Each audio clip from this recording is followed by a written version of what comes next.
ऐसे मानसिक हालात वाले व्यक्ति को एक प्रदेश की जिम्मेदारी नहीं दी जा सकती कि जो व्यक्ति बीमार हो उसको गद्दी पर बने रहने का कोई अधिकार नहीं। नीतीश कुमार को चाहिए कि वो मानसिक तौर पे स्वस्थ है, इस बात को सर्टिफाई कर दें कि अब मुख्यमंत्री जो हम बार कहते हैं अचेत अवस्था में है। जनता देखेगी कि कौन क्या कह रहा है और क्या सच्चाई है। तो एकदम स्वस्थ है, आराम से 5 साल सीएम रह सकते हैं, एकदम फिट है।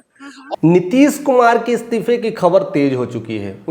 आज हमने मुख्यमंत्री से इस्तीफा दे दिया, पलड़ा खोल दिया, पूरी तरह से उसके सारे कुछ पुर्जे खोल कर रख दिए। कह रहे हैं कि वो मेंटली अब रिटायर्ड हो चुके हैं, अब उन्हें कार्यकाल से भी रिटायर्ड लेना चाहिए। बात भी सही है, ऐसी स्थितियां हो रही है और बार बार ऐसे हरकतें कर देते हैं। और लास्ट में जब उन्होंने राष्ट्रगान के दौरान अपने ही पदाधिकारी दीपक कुमार के साथ अजीब अजीब हरकतें कर रहे थे। इसके अलावा भी बहुत सारे पुराने खुलासे आ चुके हैं कि कई सारे बार ऐसे कभी मोदी जी के हाथ पकड़ लेते हैं तो कभी अशोक चौधरी के कंगन पकड़ लेते हैं। ऐसे कई बार देखा गया है और हाल ही में राबड़ी देवी के साथ भी ऐसा व्यवहार आया था। इसको लेकर के बड़ी मामला तेज पकड़ते जा रही है और उसको लेकर करके एक बार देखा जाए तो एनडीए में डर भी बनने जा रहा है।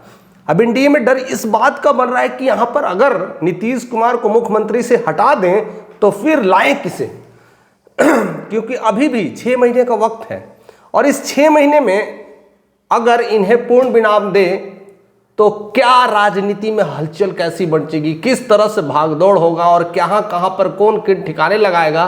इसलिए जिस तरह से विपक्ष पूरी आक्रामक मूड में है, प्रकार का हम लोगों ने वीडियो देखा प्रधानमंत्री जी के लाडले मुख्यमंत्री जी ने जिस हिसाब से राष्ट्रगान का अपमान किया, हम बिहारी होने के नाते इन्हें बिहार का नाम उठाने का काम किया नहीं उठा पा रहे, गिन चुन करके उनके इस्तीफे करके लेकर बात कर रहे हैं और कम से कम उनके जवाब मांग रहे हैं कि कुछ न कुछ नीतीश कुमार कहें, या तो उनका जांच हो, रैली में पता चले। पूरा बिहार भी मांग रहा है कि एक्चुअली में क्या हुआ है और अगर इस्तीफा देते हैं तो मुख्यमंत्री कौन बनेगा। अब मुख्यमंत्री के लेकर के भी एक चर्चा हो रही है कि लल्लन सिंह बनेंगे, कि संजय झा बनेंगे, कि जीतनराम मांझी बनेंगे, कि चिराग पासवान बनेंगे। ऐसे कई सारे नाम घोषित हो रहे हैं कि किन 3-4 महीनों में किन्हें मौका दें। अगर मौका पर देना चाहे तो आपस में भी एक लड़ाई और जंग छिड़ सकती है। आपस में भी हर कोई कुर्सी को लेकर के अफरा तफरी में कुछ न कुछ गलतियां कर देंगी।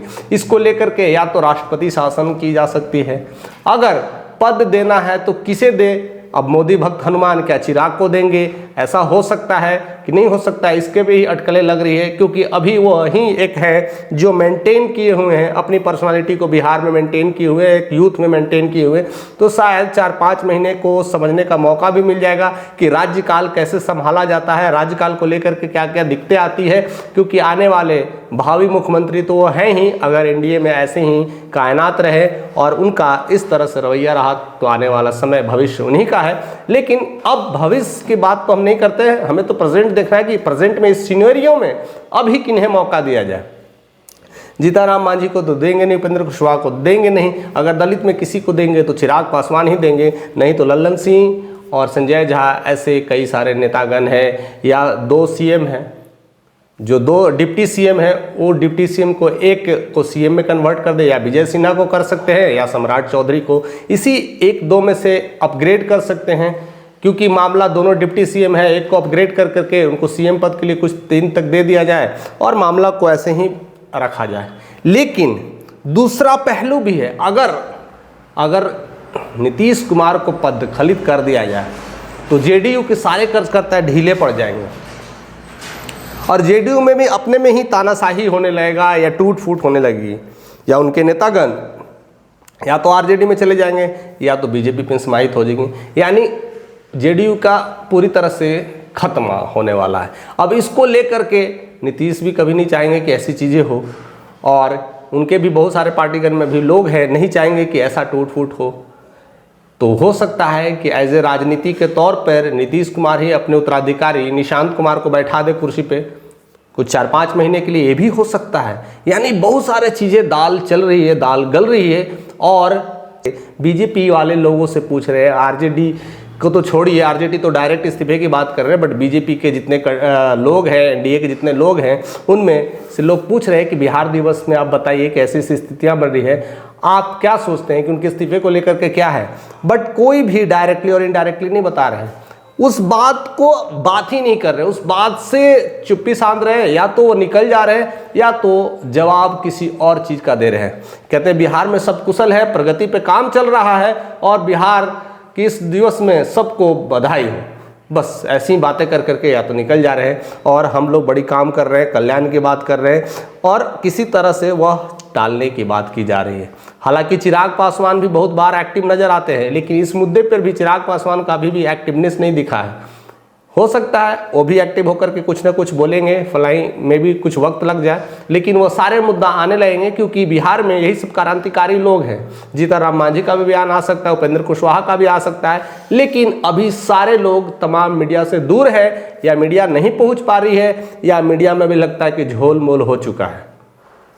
बहुत सारे ऐसे खबरें को लेकर के ऐसी सनसनीखेज बची हुए। डॉक्टर रवीश कुमार ने भी इस बातों को, मुद्दे को बड़ा ज़बरदस्त उछाला है, और डायरेक्टली उन्होंने तो सीधा प्रधानमंत्री मोदी पे ही निशाना साध लिया है कि जिस तरह से नवीन पटनायक के साथ स्थितियां हो, इसी तरह से नीतीश कुमार के साथ स्थितियां हो कि ना हो, इसको लेकर करके तमाम जुगलबंदी करने की कोशिश की गई है, और वहां से भी मामला कुछ चेंज नहीं हो पा रहा है।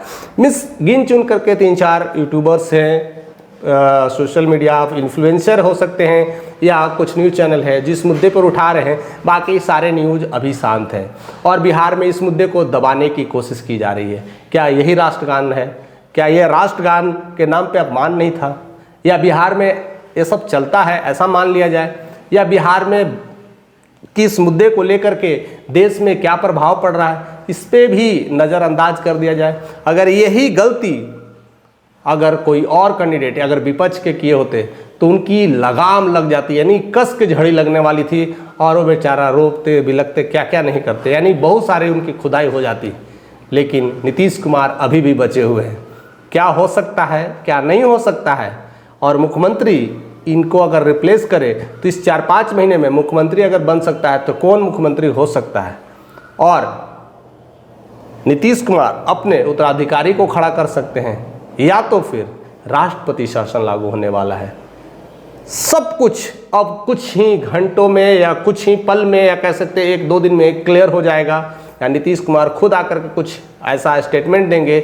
बहुत कुछ निर्भर करता है। तो ऐसे सारे खबरों के लिए, ऐसे सारे विश्लेषण के लिए आप हमारे साथ ऐसे ही बने रहिए। अगर चैनल पर नए तो सब्सक्राइब करिए और अपना कमेंट देना मत भूलिए।